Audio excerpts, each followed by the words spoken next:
Good morning, my friends. How's everyone? Welcome to our Destiny world. Daniel Miller here, as usual. We are starting our broadcast somewhat later than on an ordinary weekday. The reason for that is very simple. We are enjoying our week of E3, and as you know, this is the most important week in the year related to the video gaming industry. There are so many events, there's so many different activities and presentations taking place in Saturday. Indeed, I spent quite some time yesterday watching all of those and examining some of the footages and videos and replays and all sorts. And the highlights of which were, of course, the ones done by Microsoft. We've had a lengthy presentation on Sunday. We've had E3 EA Play on Saturday, which indeed introduced some of their products, but actually the highlight of it all so far has been all to do with Microsoft presentation on Sunday, which was extended yesterday with the Inside Xbox briefing as well. And I watched it live yesterday, which was great. I love watching Inside Xbox every single month. They have wonderful presenters. They really are topping it when it comes to delivery of very high quality content, and it is very much community based. They are introducing lots of different elements that are popular with the gamers, and indeed you can have the Twitter feed and have all the other participants discussing things generally, all matters related to the community. There are two presenters always. They really are miles ahead from Sony, PlayStation when it comes to live presentations, particularly in view of what we've seen recently with Sony's State of Play, which was really quite poor and very disappointing to literally everyone who's on console. They will have to improve this consistently and considerably in the near future, because you could see Microsoft is leading the industry, and they're providing a whole selection of new facilities that were previously considered to be the state of science fiction. And if Sony are not improving their interactivity with community members, then I'm sure they will be experiencing a lot of difficulty. So coming back to what we've seen so far, we have lots of interesting news. I mean, the big lot of news that indeed has been perhaps most exciting is related to the Project Scarlet. Project Scarlet is basically a code for the new generation Xbox console that will come out next year in 2020, towards the end of the year, they said. And they spent a lot of time describing and explaining what this console is going to be like. And the biggest and the most important element that was introduced is that the new console is going to be, will be used as a personal server of every single customer. So a gamer who will be in possession of the new Xbox will be able to access the entire library of games and everything else from any device, anywhere. But you will have to be obviously registered. You will have to subscribe to certain services provided by Microsoft. And then you will be able to do what you do in any case on your tablet when you travel worldwide. You'll be able to access any information which is connected to your account from anywhere around the world. So Xbox console will be at home, and you will be traveling and accessing it from your laptop, from your phone, from your tablet, or any other device indeed. Perhaps even on TVs, I'm not sure. It's likely that people will be able to watch everything on their TV if indeed the stream is going through the laptop or Android, and then you just connect your Android to the TV set, and that's about it. And that is truly astonishing. In addition to that, they introduced a package called Xbox Game Pass Complete, and within that package you are getting your Game Pass subscription, you're getting your Xbox Gold Live subscription, as well as your access to the services that can be run through PCs, which in fact is already then enabling the vast majority of people to travel worldwide and access their gaming services through any PC anywhere. So that's already the first step in operation as from yesterday or from Sunday. Everybody can easily do that, and it's similar to what you have on PlayStation as well, because we can download the app and then access the streaming services, and that is truly astonishing. And that's the first step towards that multi-platform access to everything we own, everything we want to use through Microsoft and Xbox. And I'm really excited, because they always were looking for that extra community element right from the beginning, since the Xbox original was launched, and I thoroughly enjoyed it. Really throughout the years, and to see that everything is literally moving into this direction is to my great and utmost delight, and I'm certain that many gamers will agree. On the other hand, they said that the new console is going to be, I think, 40 or 60 times more powerful in terms of its processing power, quality, graphics and so on, compared to Xbox One X, which in fact is still the best, the most expensive ever created console on the planet. So really excited about that as well. And it sounds like the picture quality is going to be out of this world. In addition to that, they talked also about lots of other additional development, which is going to be community based. As you know, Phil Spencer, who is the Microsoft top boss, he indeed was talking about the community and the fact that all they've done so far, particularly in the area of Game Pass, was based on their community feedback. And we had a couple of other executives yesterday describing the entire process to which Game Pass was being expanded, the way the Game Pass is going to work on multi-platforms, and the way this is all going to work out on the technical front, because they said their objective is that every single game ever released on any Xbox platform, any Xbox console, is going to be accessible through backward compatibility. And that is absolutely astonishing.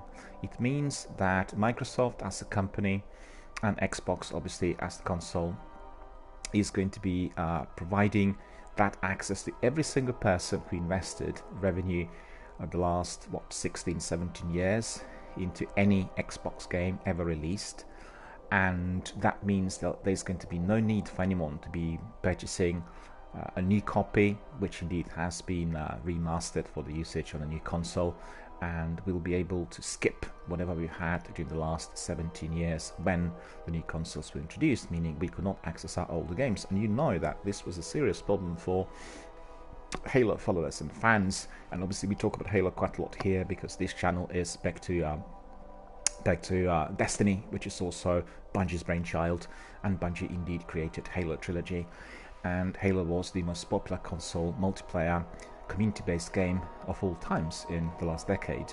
And once the new consoles were introduced, Microsoft did divorce from maintenance and updates, and later disconnected the live service for the multiplayer on Halo Trilogy, which in fact was causing a great deal of unhappiness and discontent amongst the fans and gamers worldwide. So that is already neutralized by backward compatibility on the new Xbox One, and as you know, you can obviously access all the other games through Game Pass as well as backward compatibility. But the new development is going to be embracing all the games ever released on Xbox, and that I think is tremendous. I have a very large collection of Xbox games which I built over many years, and I think we have to probably be buying many of the older games right now, because the backward compatibility will increase their prices and value. So I just like to ask everyone who is also on Xbox, go to your CX or to your bargain stores and buy everything, because they will increase in price once that access is enabled. We've heard that this is to take place from December of next year, so we have still about 18 months to stock up. But remember, the market prices will indeed be very, very much in tune with what is accessible. The reason that all the games are now offered for 50 pence, £1 in Britain, that are on Xbox 360, or even 10 pence if they're on original Xbox, is all to do with the fact that they cannot be played on Xbox One, the vast majority of them. And, I should actually correct myself there. A great number of games that are on Xbox 360 do have backward compatibility already, but the value of many other games will certainly increase once they're being made again playable on the brand new console, because the interest and demand obviously will increase. And you know the way people are, it's a bit like collecting comics or books. Once you discover something obscure, your excitement goes up, you really become very, very interested, you want to try it.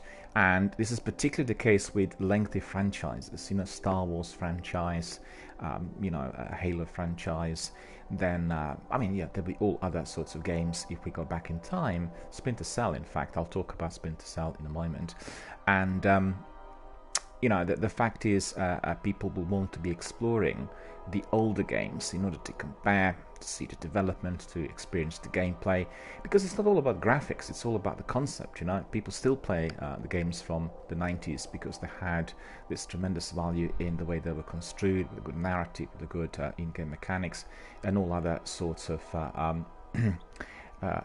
niceties which were presented perhaps in a less developed format compared to what we have today. I want to say hello to our friend Stefan, and we are having our community hour, so there's no gaming at the moment. We are talking about E3 and all other activities.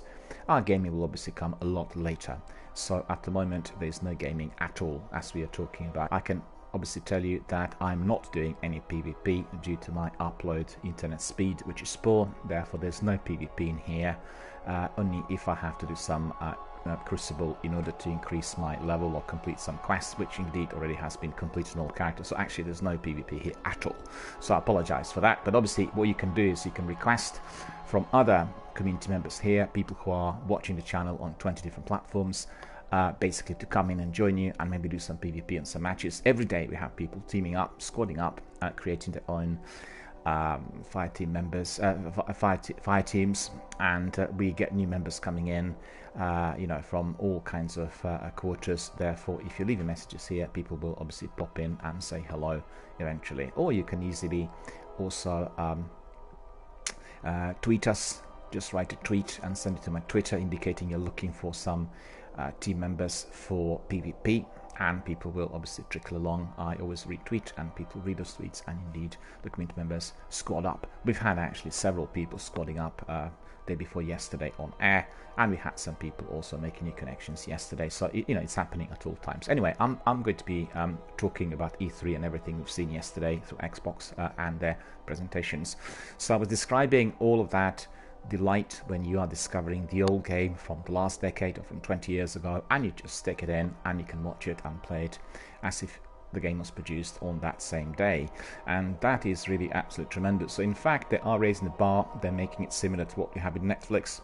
So any game, any film that indeed has been processed for Ultra HD usage and is accessible to the server is then obviously made available to any customer. Anyone who has a device to access Netflix and pay subscription can watch it. So that's the idea.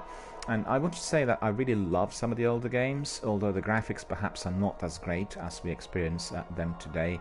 You have a different sort of concept and idea behind some of them, and particularly the RPGs, the PC-based RPGs of the 90s were very, very good, and you still have some of those games really present amongst the hardcore gamers. And for instance, Torment is one of the games that indeed has its roots in the Dungeons and Dragons and Elder Scrolls of the early years, and very, very popular indeed, as well as Divinity. And there are lots of games that have the roots in that beautiful RPG PC-based era. So obviously with backward compatibility we are going to be able to access everything, and I'm sure they will be also integrating film and television services together with it, although they've not talked much about it. And also what was definitely worthy of note, Phil Spencer talked about this integration of the physical product and digital content. And although initially, once the news broke about the new console, that was last year I think, or earlier this year, where they talked about new console being just digital only, he was making a point yesterday in his presentation and consequent interviews that the future is in the combination of the both, which means people will want to be using some of the physical products in order to access the server, and then the downloadable content will be there. So in fact, if you are using the games like The Division 2 or Destiny 2 Forsaken, you will be familiar with the idea. You purchase that disc, the disc is obviously containing substantial data, and that data is then communicating to the server and then generally continuously updating and basically assimilating any new content when produced, providing us with easy access. So it looks like, although some of the games may be truly just on digital, they will still look at the distribution of physical product purely because of the interest that is present out there amongst the gamers. If the interest was to recede completely or drop down to 10%, then obviously they will take different direction. And from my point of view, I'm in two minds about this, because on one hand, if you are traveling, commuting, and you're constantly in motion, then you are preferring that digital alone content. You don't want to be carrying all the discs with you in order to to get there. And maybe there will be possibilities to which people could purchase the product, and if they want to, they'll be able just to upgrade to digital alone. This is certainly a possibility, because what we talked about yesterday was interesting. He said the new console will be able to suffice as a standalone server for that particular owner.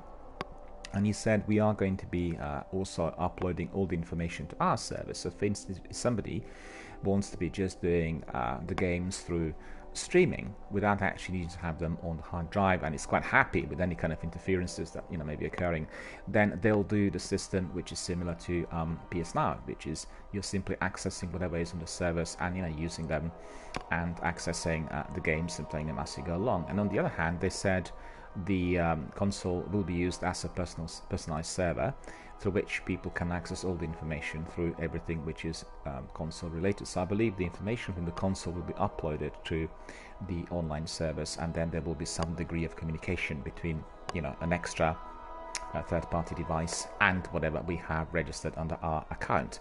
So I'm quite curious to see how this would work, because he was giving two different options and I didn't quite understand the difference. I thought one option was more to do with the server being used in immediate vicinity, which means if you are at home or anywhere nearby, and the other was when you're global and you're accessing everything through Microsoft servers. We'll still need to obviously keep an eye on that and see how all this to evolve. But these were really exciting news, and obviously yesterday during the Inside Xbox he talked a lot about this, and they talked about all of those other developments. And I have to say, I watch E3 almost every year. Well, I watch it every year, but sometimes obviously I watch everything, and what I find really a bit even difficult yesterday, and also in the presentation from Sunday, is the sheer quantity of information given. It is absolutely so relentless. You're being given so many different news within a very, very short period of time. There's so many games coming out, and they're all competing. They're trying to do something better, more successful, more exciting. And it does remind me of the Hollywood studios of the 1930s. And for all of you who are familiar, in the 1930s, we've had obviously the introduction of the sound to cinema. It firstly occurred in 1927, but it did take about 3 years for Hollywood industry to convert everything to the production demands of that new technology.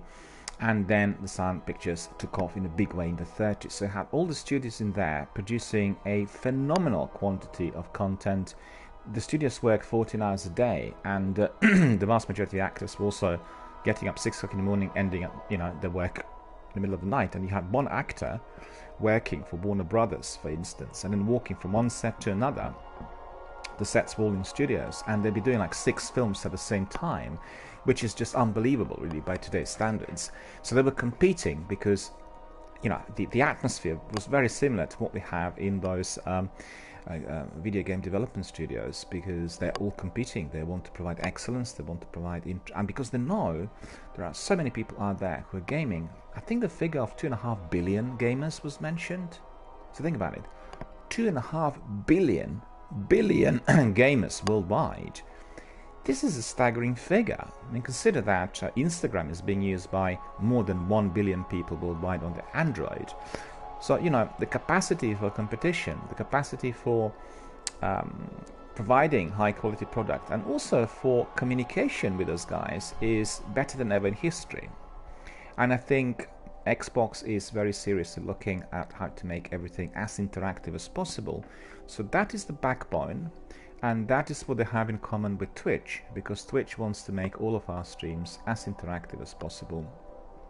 And they're providing us with lots of different extensions and various other add-ons in order to bring people together. So for instance, on my channel I have Streamlabs extension installed, and the Streamlabs extension is very simple. It's brand new, it's been in operation for a couple of months, and on any Android you can access then your current poll, and the current poll I have presently is on Destiny 1 and 2. We are really asking our community members to decide whether they want to have Destiny 1 or Destiny 2 as the main game here on my channel. Then you have 2 card games, Pick a Card and Scratches. When you play Pick a Card and Scratches, you're getting your loyalty points. If you are yourself on Streamlabs, by beefing up your loyalty points, you are then able to get various rewards, and you can also enter various competitions, and there are quite a few in there, so definitely worth a look. And then you can obviously redeem points which you earn, and then you have also something called request a song. You can request a song you quite like to be played during your broadcast. It doesn't seem to work on my stream, but I think if people request a song, they should be able to hear it on the system, because on your system you're not going to go live on air, and therefore you'll be able to hear it. Twitch does not allow external music to be played live on air, so I think anything that I would introduce would be immediately blanked out.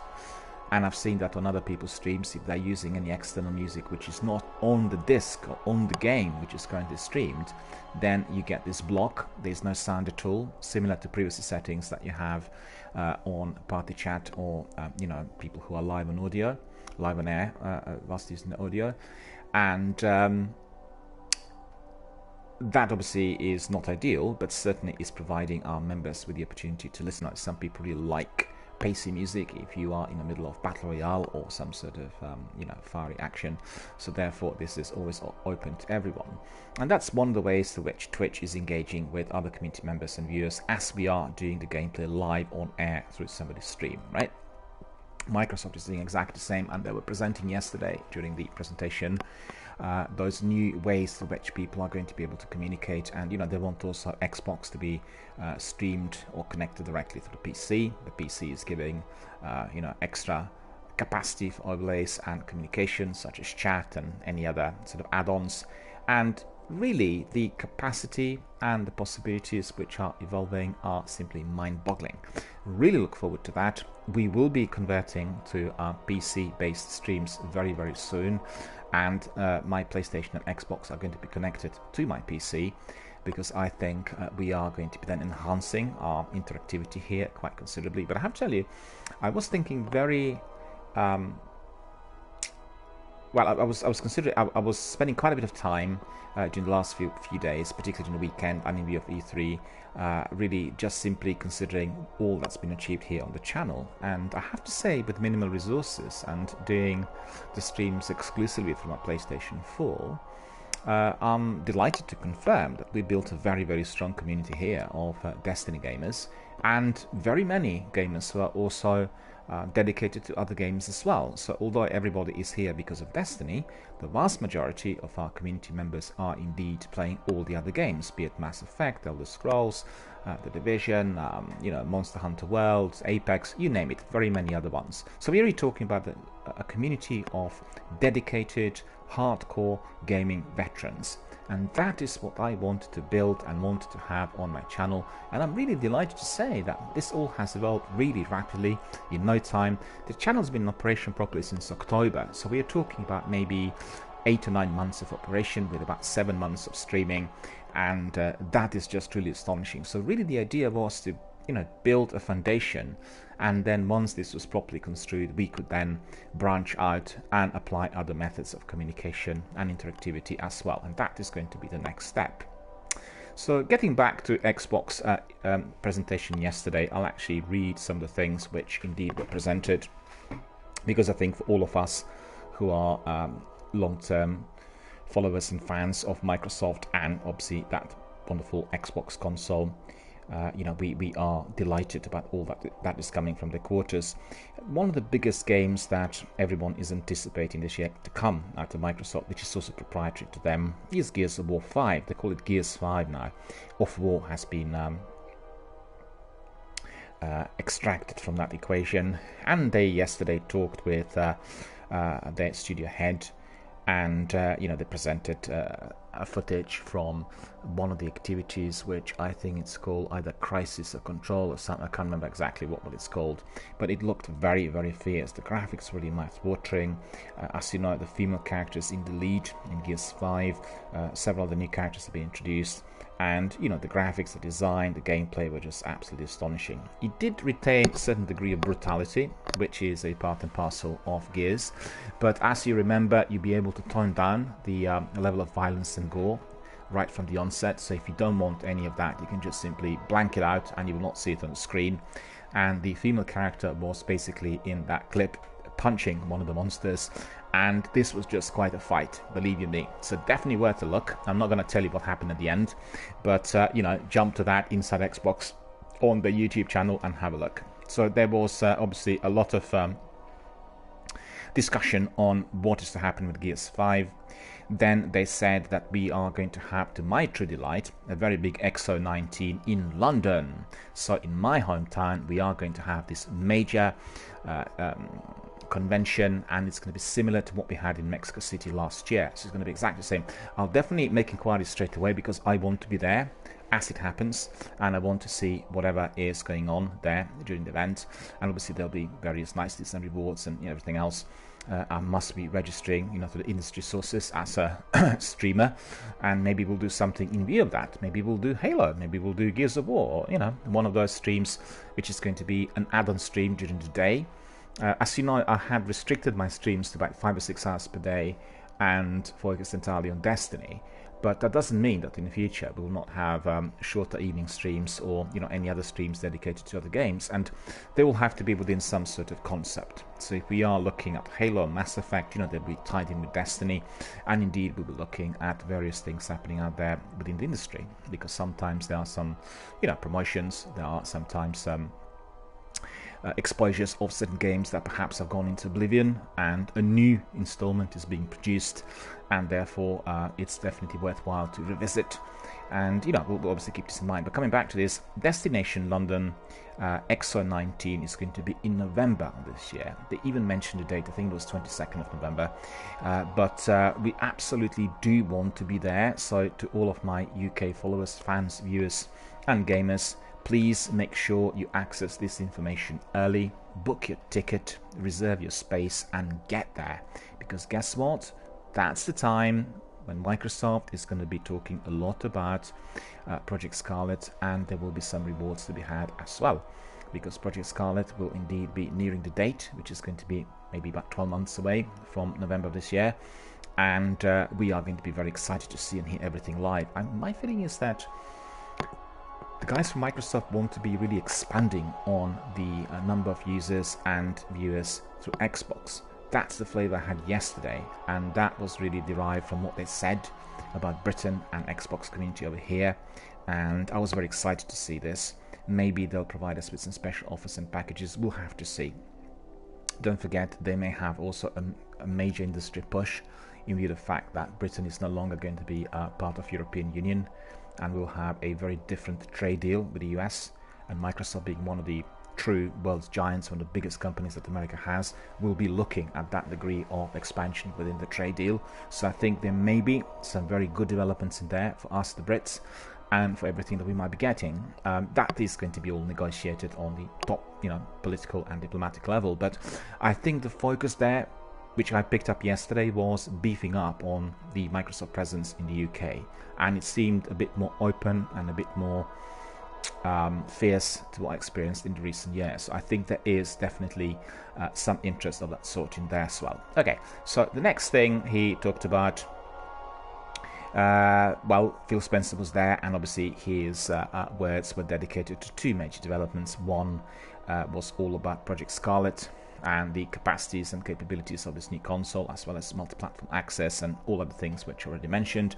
And then he talked a lot about the fact that the backward compatibility is their project that is solely dedicated and indeed had arisen out of the community membership and participation. He said it all came from the community, people who were in fact whinging, complaining and moaning about not being able to access all games previously from Xbox and Xbox 360, and they really want to make sure that indeed that was all made possible.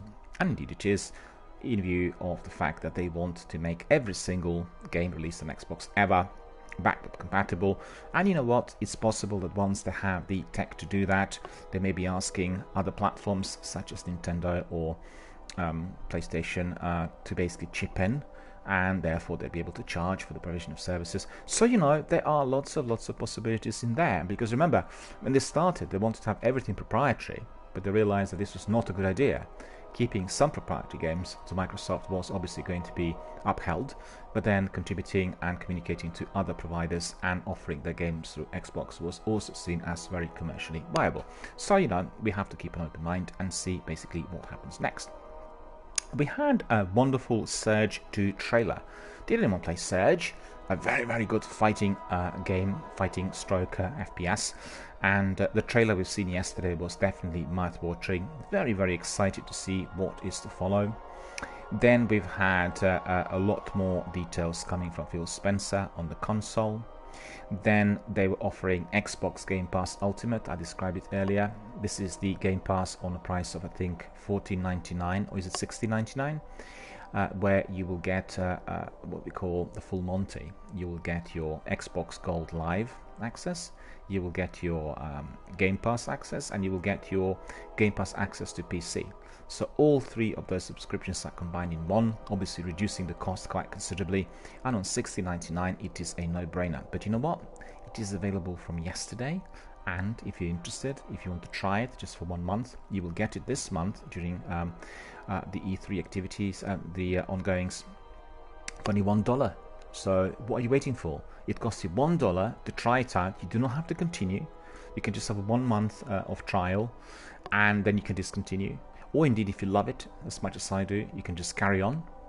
And that is your special offer. So they're offering you the best possible state-of-the-art, brand new, never ever seen before package, combining all of the services on the price of $1 single. So head there and subscribe right now. It's called the Xbox Game Pass Ultimate. Then we have also Phoenix Point. And Phoenix Point also had a wonderful trailer that looked a bit menacing. Some massive big crabs were attacking humanity. Then we had Jason Beaumont giving us all the details on Xbox Game Pass for PC and a quick demo on how it works. So there is quite a new selection of services attached to it, and I'm not going to tell you much about it. Just access the information which is on Xbox Twitter, or watch that section of the presentation. I'm not 100% sure how it works, because he was telling us next great game, right? That's right. That's right. I beg your pardon. So that's a video which I do not want to hear at the moment. And he was basically presenting us with different ways to which one can access the content through the PC. And it seems to me that it is going to be different to the PC access of your own personalized server, i.e. Project Scarlet. This was more to do with Xbox Game Pass being accessible through this server, and then it will provide people, if they were using it on PC, with some additional content and other possibilities compared to what you get on your console. That was my first impression, and it seemed very, very good. I think the idea is to be beefing up on some of the games that are not as popular, perhaps the games that are not with massive marketing budget, but actually with perhaps even greater outstanding quality. This is what they really want to promote. I want to make sure that everyone has their own piece of at the mini presentation, which was obviously accessible yesterday during our Inside Xbox live broadcast. And then they introduced also the new controller, which is the Xbox Elite Wireless Controller Series 2. It looked absolutely astonishing. When they opened it, the quantity of bits that were present in the controller were really absolutely mind-boggling. I've never seen anything like it. And then Julia Hardy was also doing a bit of a small advert for that Xbox Elite, and you have also a competition in order to perhaps win it, so you can access it through the Twitter as well. Then they talked a lot about backwards compatibility, which I already mentioned, and all of those Xbox Originals, 360 favorites, Xbox One X Enhanced updates are all part of this special E3 backward compatibility drop. So they introduced quite a number of games during the E3, and all of those different games are now accessible. Basically what they want to do is like a major, well, think about a film archive that any country has, and an archive that has very many prints that were in circulation over a period of 100 years. This is what Microsoft wants to have with their games. They want to have that sort of archive on the server, accessible 24/7 for anyone who's a subscriber worldwide. And they want to beef up on the titles, and unlike film archives, which perhaps do not have all the titles, Microsoft wants to have every single one of those. So that's terrific. I can see that Mikey's here. Mikey's here. Hello, how are you doing? Good to see you. Mikey says, sorry I've been gone for a while. No worries at all, Mikey. It's Maria, right? I'm very glad to see you. Thank you very much for joining us, and thank you for, again, being a very valued member of our community. As you could see, we are thriving with our channel. We are expanding. We are talking about all kinds of things in addition to Destiny World. Presently, I'm doing a major presentation on E3 and all the activities in LA, which are video game industry convention related. So we are talking about all those nice things that were presented to us during the last 2 days by Microsoft. And I'm wonderful, thank you. I'm very, very good indeed, and I'm very glad to see that our channel is rapidly evolving. We have so many different Destiny veterans in here compared to the way we were right at the beginning. But I must say we have been expanding all together over the months, and this channel has become a truly valuable gaming hub for many gaming veterans worldwide, Destiny or non-Destiny related, and we are having always a lot of good time, be it through activity, which is through fierce action in Destiny, or indeed through lots of our community interactions, which is based on dialogue, on discussions, on talks, and everything else that we do here. The channel is going to be diversifying a bit in a while, and we'll have multi-platform streams, which means my consoles will go through my PC, and we'll then enhance the visuals on the content, because at the moment I want to be focused just on the gaming and our communication, but we'll have other bits, you know, which people usually have with the subscribers and with the tips and with some animations and all the other things that people are using in order to enhance interactivity rather than doing anything else. So we are progressing forward, and very, very good to see you here, Mikey. Very, very glad that you're able to join us again. The only difference is that I'm not presently doing my late night streams. My streams are during the day, and I know that you're in the US, so therefore you are in a different time zone. But the streams are delivered generally daily between 10 o'clock AM, British Standard Time, that's UK time, and 4 o'clock PM. So it's about 6 hours of solid streams within a fairly fixed schedule every single day. Sometimes we deviate from that. I start a bit later or a bit earlier and finish usually around 4 o'clock. And there are some days where I have also commitments during the day, and therefore we have our streams then diverted to the later hour in the day. So it's usually like an early evening stream for about 3 or 4 hours. Obviously that would be then midday to late afternoon in the US, depending obviously on what part of the US you are in, because there are obviously 3 time zones in there as well. And I'm pleased to say that I get a lot of people now from the US joining our channel as they wake up between 5 and 6 in the morning, sometimes between 6 and 7, and they come in, say hello, have a chat, and you know, it's really absolutely terrific. And I get also some people from the continent, from Europe, who do exactly the same. So, you know, we have a very large group of followers, and indeed beaming with energy and interest, and indeed with everyone's passion for video gaming. We also talk a bit about films, we talk about television, we talk about all other things, but you know, video gaming is obviously the focus of my channel in full.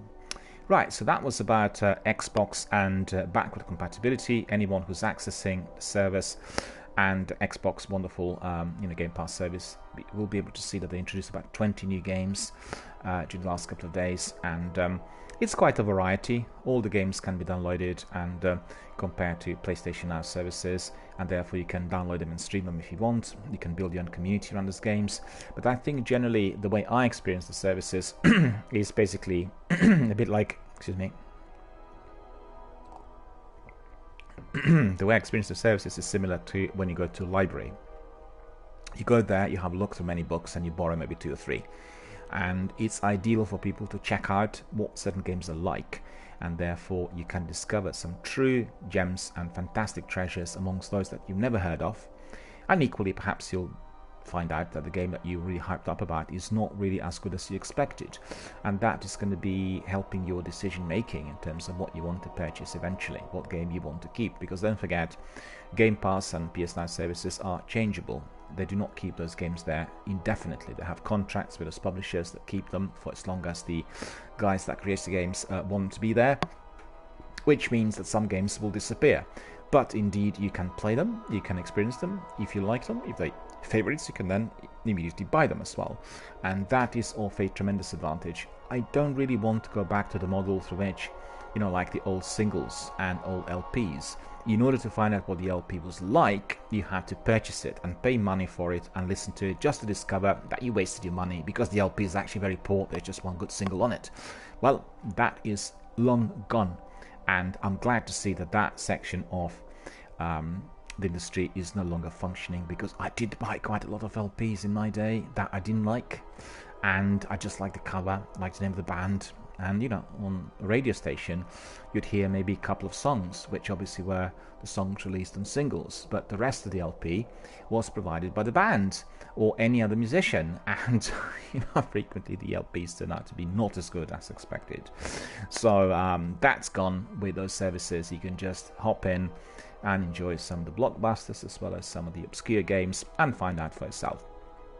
I have to say, the other game that was particularly surprising in the last 12 months, initially perhaps a slow starter, but it did build really many followers. I think they said 3.5 million people indeed have both purchased and played the game so far, is a wonderful Sea of Thieves. And they introduced the anniversary edition update yesterday, and one of the executives was indeed there. As you know, it's a British made game, so we obviously support it in full, and they said that even before the anniversary edition they had many people, but I think he said 500,000 people joined after the update. The update will be somewhat enhanced, has some additional content, and indeed it is a game that is delightful. I guess it reminds me of the old games like Treasure Islands and Monkey Islands and all of that, you know. Very humorous, very positive in approach, and with lots of characters resembling individuals from animated films, and a lot of humorous dialogue which is always delivered on their ships and the continents which they're approaching. So definitely a delightful game to be had. And obviously, if you are on the Xbox Game Pass, you don't have to buy the game.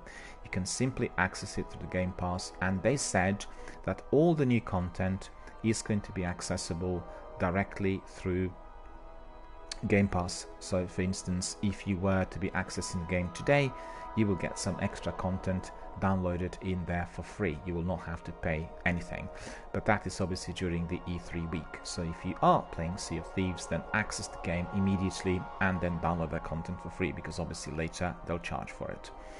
Then we've seen a bit more on Star Wars Jedi Fallen Order. We had their boss Stig Asmussen there, and he was describing how the game's combat mechanics and showcasing are operating, and he was also showcasing some new gameplay footage, explaining how people can use that lightsaber, and it looked very exciting. And also he said they really were under a lot of pressure, because the last few games didn't receive such positive feedback, and they were really looking at something RPG based, highly exciting, and indeed perhaps significantly different to what was experienced so far. So for instance, he was telling us that this lightsaber could be actually thrown at the enemies, a bit like a boomerang, and it can come back, and that is brand new. They didn't have this before, so it is definitely very much of interest to Star Wars fans. The graphics obviously looked mouth-watering. The story seemed to have been well built and developed, so a lot to look forward to once Jedi Fallen Order comes out. Anyone interested, just access Xbox Twitter. All the links are there. The Inside Xbox presentation had been already split into several sections, you know, small sections and clips of those interviews, so you can obviously watch everything there. Then we also had some news on Forza Horizon 4, and they had teamed up with Lego Group. And I have to say, considering that Forza Horizon is a very ultra-realistic type of driving game, and the last one takes place in the United Kingdom, so also, you know, Forza is a good way of learning what the United Kingdom looks like if you're driving. It's really astonishingly beautifully researched, and I must say the graphics and the way our country is being introduced to the world is just second to none. There can't be a better introduction, because they also applied you know, seasonal weather, and all the landscapes look absolutely pristine and very similar to what you experienced in real life, perhaps even a bit more beautiful. But they also focused on the real light, so that you would get the impression of, for instance, Yorkshire Moors, or if you went to north of Scotland, or if you went to, for instance, Fort William or Mallaig, there near the Isle of Skye, you get the atmosphere which is present in there after heavy rains or after some thunderstorms and snows, and it really is absolutely amazing. But yesterday I was astonished to see that Lego was so well integrated, and it was again bringing in the element which you could say is similar to Sea of Thieves. Basically, some elements of comedy, of play, of fun, entertainment, and they'll be obviously doing some racing, I think, and driving around and trying to really win and that sort of thing. And Mike Bryan from We Are Playground talked in depth about their partnership with Lego, how they actually went to Denmark and they explored every single avenue of their achievements and wanted to integrate that, the best possible into the game. So I think the expansion looks definitely very, very intriguing, and it looks also entertaining and funny. So obviously it's already out there for everyone to enjoy. So we had also a presentation by the creators of Crossfire, which is a legendary PC classic. This is a shooter, and it's a predecessor of games like Apex and PUBG. For anyone who's not familiar, it was obviously on the PC from the beginning, and they are bringing out to Xbox, and they talked in depth about all details. And I have to say, the graphics and the game mechanics look really truly astonishing. So if you're interested, definitely have a look. And millions of people worldwide playing the game. It is, I think they said 600 million people. 600 million people actually had subscribed and played the game, and that's during the last 10 years or so. So 600 million is an astonishing number. It kind of dwarfs the size of the country like the United States, and I think it was mentioned, well, it's doubling the size of the US really in terms of the pool of resources and the gamers worldwide that are accessing this game. But don't forget, this is a game that was extremely popular in Asia, and we didn't have that much access to it over here. And I think the vast majority of people are people who were accessing it through their servers, and I'm delighted to see that the game is going to be fully introduced to Xbox and therefore made fully accessible and popularized over here as well. Because we still have a lot of games out there that are very popular in Asian markets, but we do not seem to be accessing them as much. But I think with the services such as PlayStation Now and also Xbox Game Pass, this is a bridge which is going to be I would say this is a gap that's going to be bridged because we can access those games instantly, and certainly PS Now services do have lots of those games, and I'm truly delighted to see them there, because obviously I can access them at any time, play them at my leisure, and then find out basically what they're like.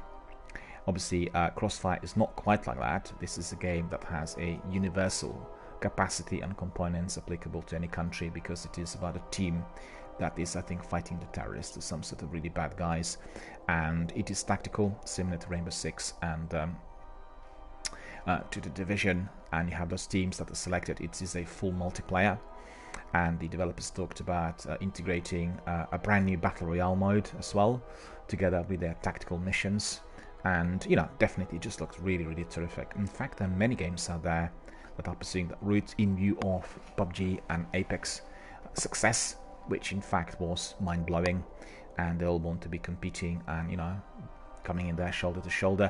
At the end of the day, Apex and PUBG raise the competitive stakes in many of the gamers. I mean, people who are doing Call of Duty and Battlefield, but I think some of the shooters are a bit more sophisticated. They require a lot more effort and a lot more knowledge and skill for people to bring in, and also the teams need to be working together in order to get the best tactics, obviously, and then eventually the best scores.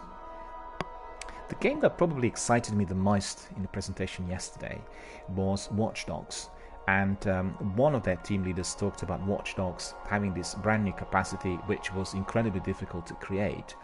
And that is, I mean, first of all, Watch Dogs, the next installment, is going to be taking place in London. London is the base. It means that the story and everything else is going to be happening in my home city. And they said what they wanted to do was have one character kind of strolls to different factions and walks to different markets and then discovers certain characters. And then basically they brace that character with a certain kind of idea and indoctrinate them with their own ideology. and consequently they select them to be a part of that faction. So it seemed, from what I could gather, that principally all the characters walking around could be then coerced into some sort of activity, and therefore they could be trained and then later could be played. Well, I've never played a game like that before, you know. All the characters could then become members of some sort of fire team or some sort of activity. I need to find out more. He was a bit elusive about how this would be done, but he said it was one of the biggest challenges of their career to create a game like this, and they wanted to expand on all experiences of the previous Watch Dogs. The new one is called Watch Dogs Legion, and you know, the graphics and obviously London in the game looked really astonishing for those clips. But I'm curious how this would work. Just think of Mass Effect or Star Wars, where you could walk through the wild and meet some characters and then basically rope them in to be a member of your faction. It just opens up, you know, infinite possibilities and more you can do. And honestly, I can't wait to see more on Watch Dogs Legion. That was really truly exciting. And you know, Julie Hardy was asking quite a few questions, but he was kind of keeping it under wraps a bit. He told us that we will be able to bring in and train any characters in there that we selected, and then they would become like the protagonist, or they'd be a member of our team. So I want to really find out. I think he was talking about that member being the leader of the faction, so you become the main character, if I understood this correctly. Well, we'll have to see really what happens. It seemed to have been a very interesting presentation as well. So we have also a trailer for Journey to the Savage Planet. This is also a hotly anticipated game. Again, another sci-fi open world game. It looked, well, somewhere on the lines of the new Outer Worlds and Destiny and Fallout, you know, exploring that world with lots of different creatures and characters.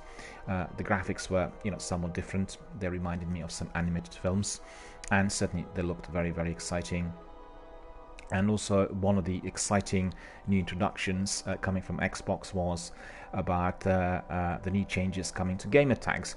In fact, I was very glad to hear this, because I had a tooth and nail battle with Microsoft a couple of years ago, because I wanted to integrate all my gamer tags to be DRBMiller, and I've been on my Xbox for years and years with DanielMiller05, right? And that gamer tag would have been used since I think 2005. Therefore, it was obviously just having that 05 as suffix. And they said that as from, I'm not sure whether it's this week or immediately, you know, within the next couple of weeks, everyone is going to be able to change the gamer tag. And when you do that for the first time, it's going to be free of charge. And then every single time when you're going to do that again, there will be an increment on what you need to pay for. But they said they will not have any limits on any name used. The only difference is they will be adding suffix at the end, which will consist of certain numbers. So let's say somebody else wanted to be DanielMiller05, and he couldn't, because obviously I'm the person who originally would have used that user ID. They would be given some numbers at the end, so they'll have like 1, 2, 3, 4 at the end. So when we look at the gamer tag, like for instance, he said, presenter, my gamer tag is Major Nelson. So if somebody had Major Nelson 1, 2, 3, 4, 5 at the end, you will know it's somebody else who's not him. But Major Nelson, i.e., you know, with that particular name, will be always himself. So it's actually a very good idea. It means that you can be Keanu Reeves or Tom Cruise or you know, Donald Trump, if you want, and you just add some numbers at the end, or Microsoft will do that for you, and you'll be able to keep that gamer tag. Maybe it will make it a bit more confusing, because there will be lots of people using those kinds of IDs, similar to what you have with you know, various profile names on Twitter and Facebook and elsewhere. But I think it's a good idea. First of all, it's very good that one can be standardizing, so that all consoles can have exactly the same user ID. That makes a big difference, because we are living in an era of Twitch, and you will see here with lots of our community members and participants, they come in with one username on Twitch, with another on PlayStation, and also with a third kind of name on Xbox, or even for the PC there will be the fourth name. It isn't that they really wanted it that way, it's just that they couldn't change the user ID. And obviously if you talk about younger gamers, they will be evolving, you know, they'll be changing their user ID, so a period of maybe 5 to 10 years. It's different for us who are already a bit more mature, and we would have used the same thing for a long while. But the new policy that Microsoft is applying is going to be very greatly appreciated, because you need to know that for any of the broadcasters, if you have a person coming in through different forums with 4 or 5 different IDs, it's almost impossible to remember that this is the same person. And you know, it's just it makes it a lot easier for people to communicate and to remember if you've got like one name. In fact, similar to what you have in life, right? I mean, at best you will have people using their stage names and they will have their real name, and that's about it. So you'll be able to obviously equate those two together, but you will not have like half dozen. And you know, and Captain Jack's here. I have some terrific news for Captain Jack. Hello, good morning to you, sir. I'm just doing my E3 rundown and all that's been happening yesterday, so I've been talking for already an hour on all those incredible announcements coming out of Microsoft, and all that's come also from some of the developers. Really exciting period is ahead of us, but I have some specific news for you, sir, related to Destiny 2 Forsaken Complete Edition. So just hold your horses for a moment, and indeed I will come in with that bit of news. And Mikey is saying hello to Captain Jack as well. Hello to Mikey and to Captain Jack. Thank you guys for coming. Really welcome to the channel today. Earlier today, I mean it's still morning out here, and I guess it must be very early out there where you are. And a very wet morning in here. We have flooding all over England, and it's been very wet and damp during the last couple of days. I had like 14 hours of rain falling during the last couple of days, and I said we had a downpour which is consisting of entire month within 24 hours. So you could just imagine the quantity of water that would have come down, and I know in some areas south of England are very badly affected. Fortunately, my area is not. We live on four rivers, but they're all man-made and they can be controlled. We don't have any rivers coming from hills or, you know, elevated areas, and fortunately, therefore, we are safe. And in some other areas, it's a complete nightmare, also with roads and everything else. So very wet indeed, and Mikey is asking everyone how are you guys doing, and also asking Captain Jack as well about how he is, saying that Mikey indeed wasn't here for a little while, and also apologizing for autocorrect, which sometimes is present on consoles. And indeed, Captain Jack will be able to tell Mikey how he is. I know that Captain Jack's been grinding Destiny Forsaken seasons. We've heard a lot about them, and I will be joining him very soon. So that's the bit of news that will come your way shortly, sir. So let me just finish my E3 introduction in here. We also watch Code Vein, which is coming out on September the 27th. They gave us a very good, very exciting trailer, and Code Vein also very hotly anticipated. And then obviously Julia Hardy and the rest of the team were very excited about Tim Schafer and his introduction of Psychonauts 2. And I have to say, they look really astonishing. I guess for anyone who played Psychonauts original, they will be really hyped up about this. And as you know, these guys are like detectives or CIA investigating people's minds, and the opportunities, the possibilities in that narrative are infinite. The trailer looked really astonishing, and Tim Schafer talked about all of the work they completed on that wonderful new exciting game. They are coming out of Double Fine Productions. I'm not sure exactly what the date of its release is, but definitely coming soon. And also for the very end, we've had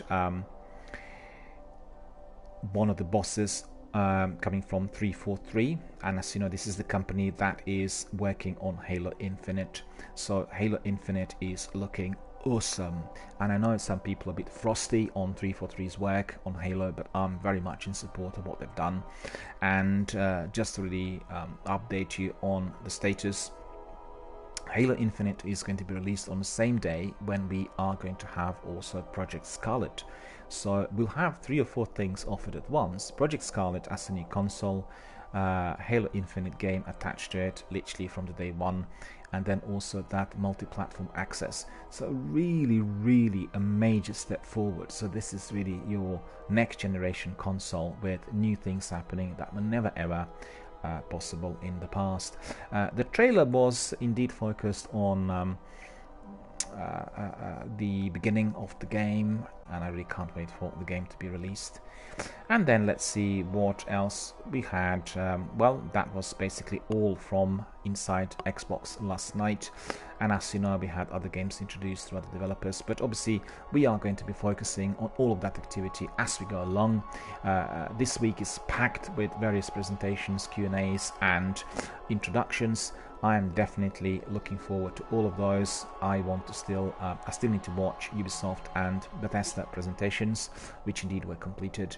And as you know, it's happening literally throughout the night, because obviously the presentations are delivered during the evening hours in the US, and we are well and fast asleep during those hours. So I really look forward to reviewing them on replay today, and then I'll provide you with more news on that tomorrow.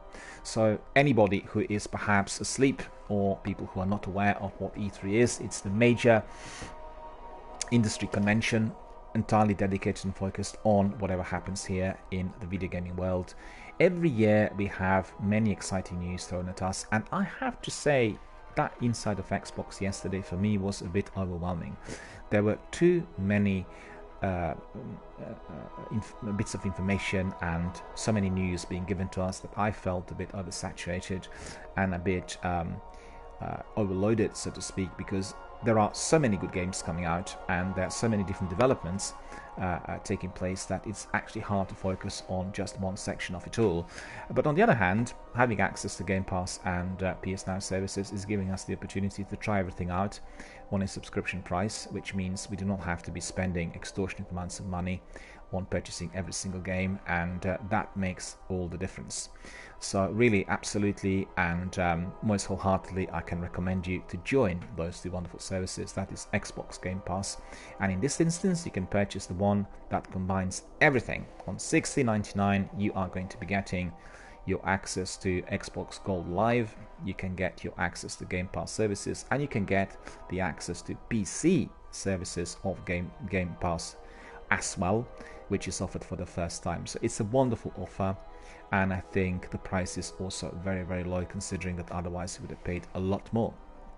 Remember, in Britain, Xbox Gold, Live Gold, costs about £50 a year, so by purchasing that sort of price, you're making it more accessible for yourself on month-per-month basis, and I highly recommend it. In addition, obviously, to PlayStation Now services that are providing exactly, well, similar sort of service, albeit in a different format and also with different titles, on a price of $12.99 a month. If you are purchasing it as a block booking for a whole year, you will be then getting it on a price of, I think, $7.99 or so. Right, so let me have a look what messages were coming in.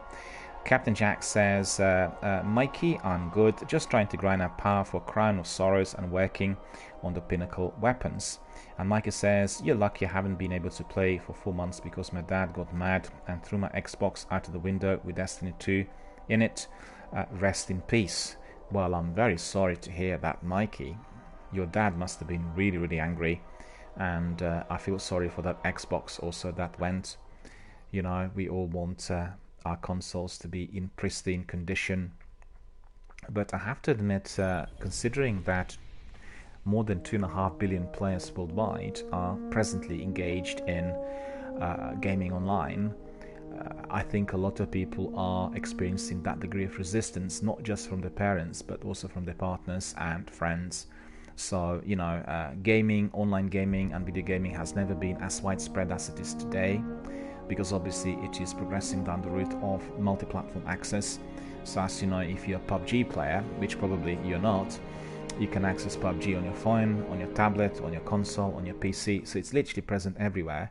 And I have seen people in London travelling on buses and on overground trains and playing PUBG on their phones and tablets. And, you know, it is something that people do as their pastime, and many people do it in order to compete. So the reaction will be obviously quite severe. I did see some people complaining about their partners, and, you know, people who were perhaps not as understanding when it came to doing the video gaming overall, because obviously in order to complete Destiny, one has to spend a lot of time doing it. It is a game that requires knowledge, skill, patience, a major investment of time, And you know, it is obviously something that is affecting others sometimes as well. But I always say any video gaming is the best in moderation. And many years ago I would have a very lengthy working day, and then before going to bed, in order to fall asleep, I would play Gears of War, or I play Oblivion, and I played maybe half an hour. Dragon Age I actually played at that time as well.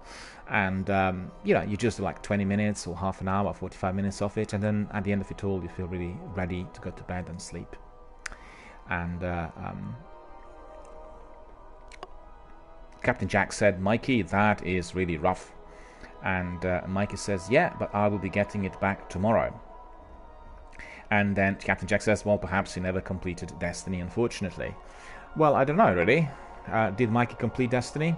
Because the trouble there is, well, you have no trouble, in fact, because everything has been saved on the server. So once you log in with your old ID, you still will be able to access all the information and everything else.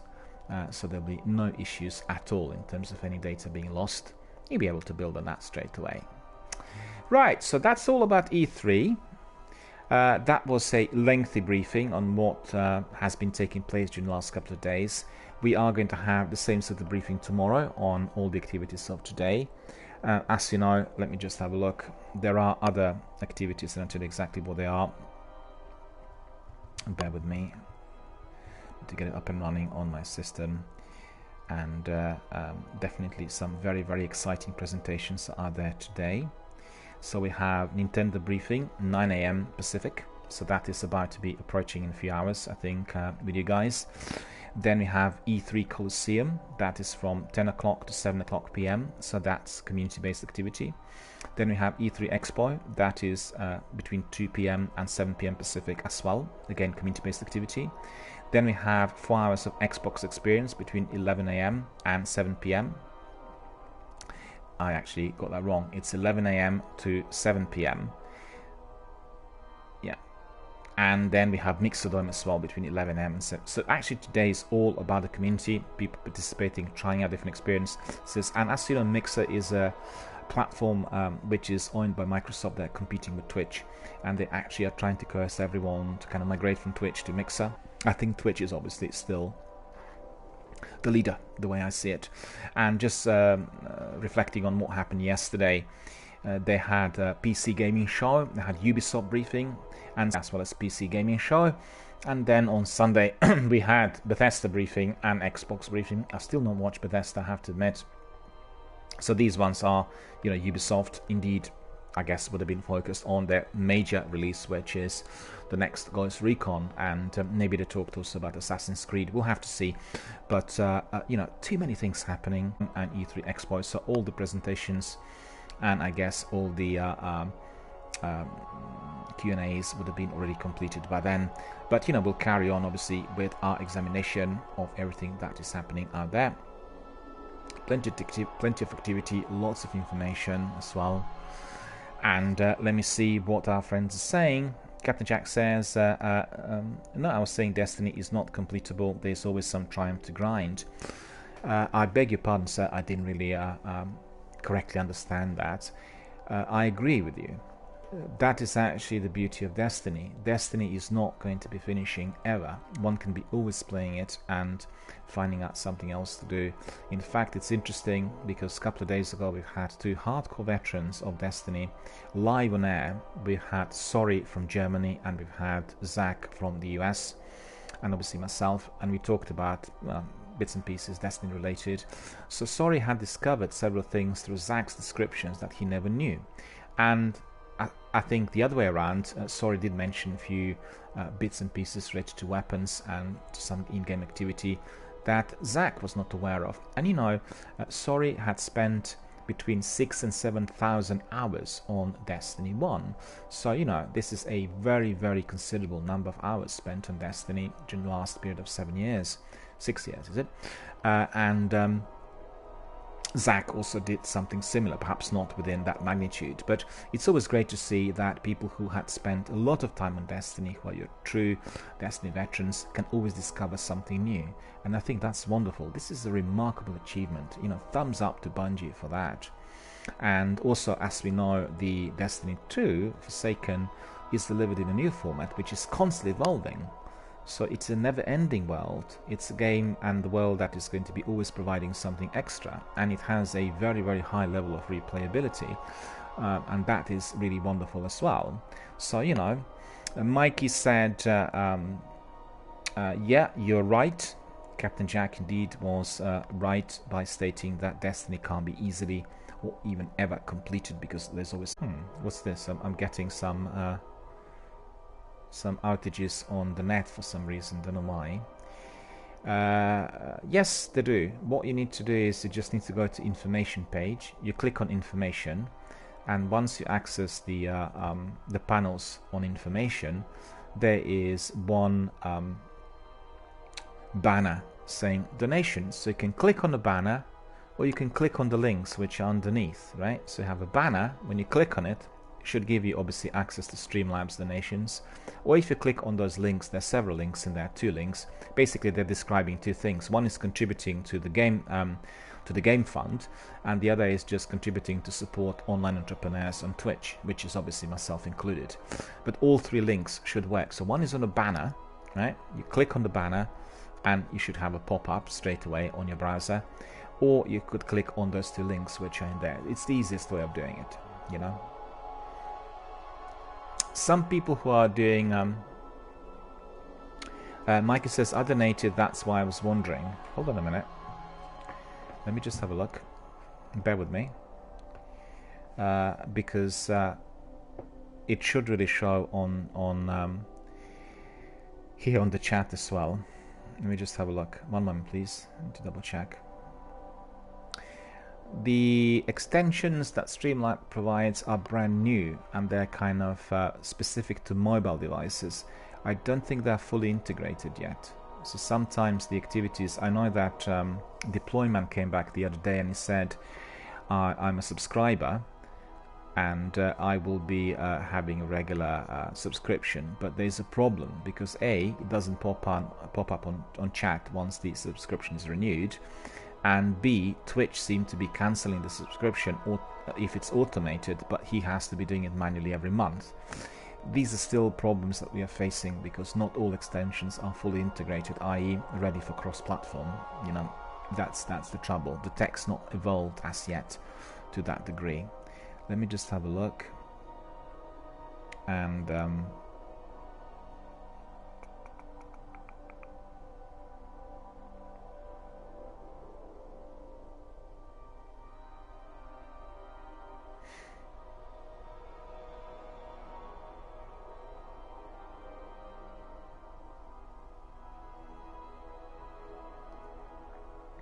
can I just ask Mikey, did you just donate right now or did you donate in the past? Because I know you donated in the past and I did have obviously a record of your donations, but did you just donate right now? If so, I'll just double check on my other settings to make sure that everything is fully registered. I'll be able to tell you straight away, just bear with me.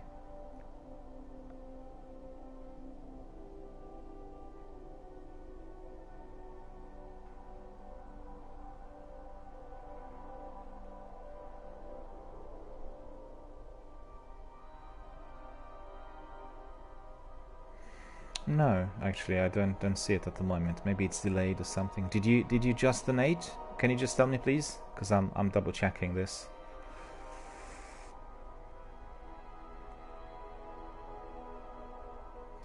Mikey says, speaking of subscribing, I accidentally pressed yes to subscribe because I was going too fast, and yeah, I donated. Okay, right now. Okay, maybe it's taking just a moment. I'll have a look. I'm sure that everything is going to be in order, you know, so you needn't worry. Generally, everything always worked. There's never been any problems with this.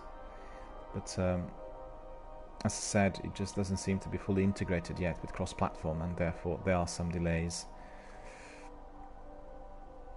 There seems to be some problem with the internet, and I think that's probably due to flooding. We have massive flooding everywhere, and that's probably causing it. Are you guys getting outages as well? You see that outage slide in there. Hopefully it is going to go away, because I can see everything on mine, but you know,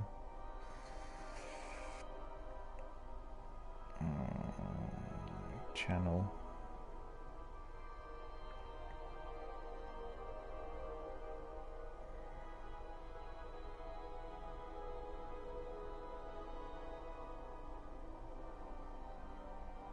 There seems to be a problem with the internet connection at the moment. We have torrential rains in England and really a lot of trouble with flooding in some parts of the country. We've had a downpour which is probably equivalent to 1 month of downpour within 1 day, and you know,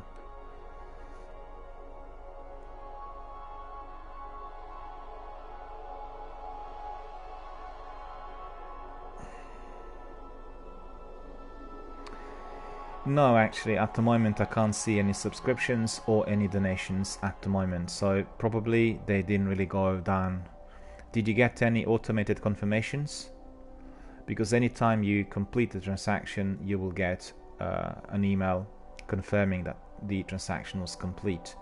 If you didn't get any emails, that means the transaction has not been completed. I was just looking at the subscriptions here on my channel. Presently there are no new subscriptions. So no, the subscription had not registered. And also in terms of those donations, I do not see any donations on Streamlabs at the moment. They didn't register as yet, but that doesn't mean that they will not register later, because sometimes Streamlabs is lagging a bit, and you know. So there's a new thing in there which is called merch.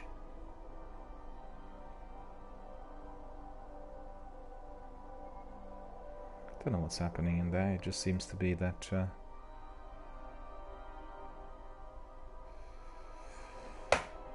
yeah, I don't know why that is. Sorry is here. Hello, Sorry, how are you doing? And In30 is here saying hello as well. Very good to see you.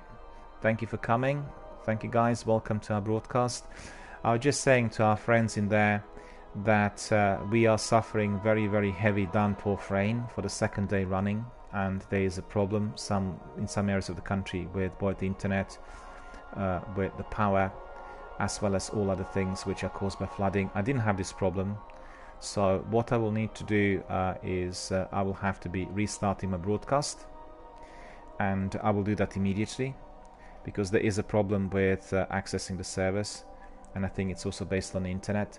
So if you guys just stay put, everyone needs to stay put and rejoin my broadcast immediately as it comes back on.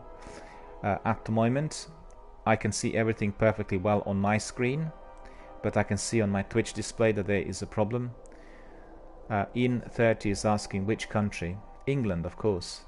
I'm British, so in England we are having massive big downpours of rain, and you know, it's been a complete nightmare in the last couple of days, and there are lots of problems really in the south of England with massive downpour, and as I said, people are suffering, you know, power cuts and problems with internet and everything else.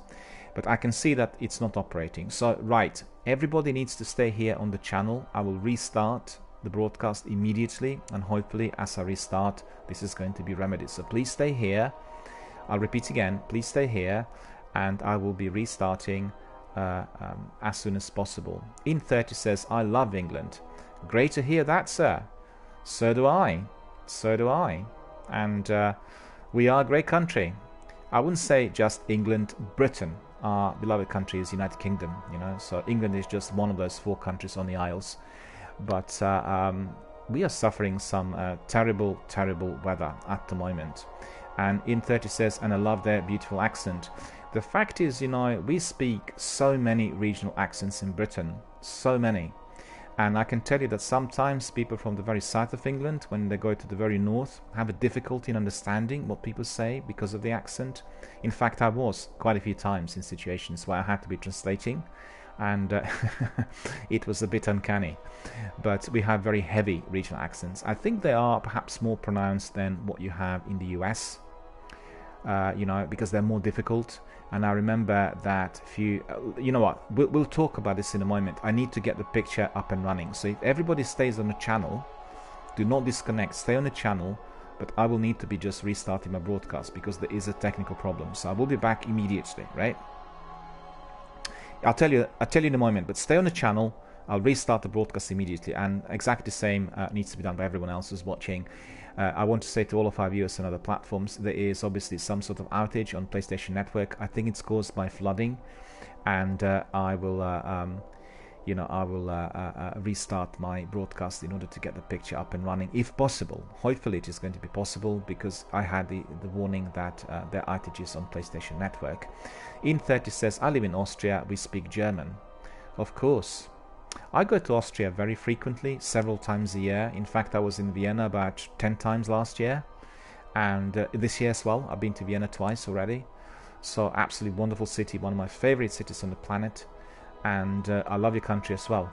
Absolutely. A beautiful place. A wonderful, diverse, cultured country, and Vienna, one of the most beautiful cities in the whole world, really. Absolutely love it. You know, what's it called? The Argentina Museum. No, what is it called? The big museum where you have the pictures of Klimt and Schiele and Kokoschka and all of that. Is just absolutely phenomenal, and the whole complex in there. I actually went to Austrian Film Museum quite a few times, which is a part of that complex. It's in the very town center of Vienna, easily accessed on foot when you sort of walk through the main street.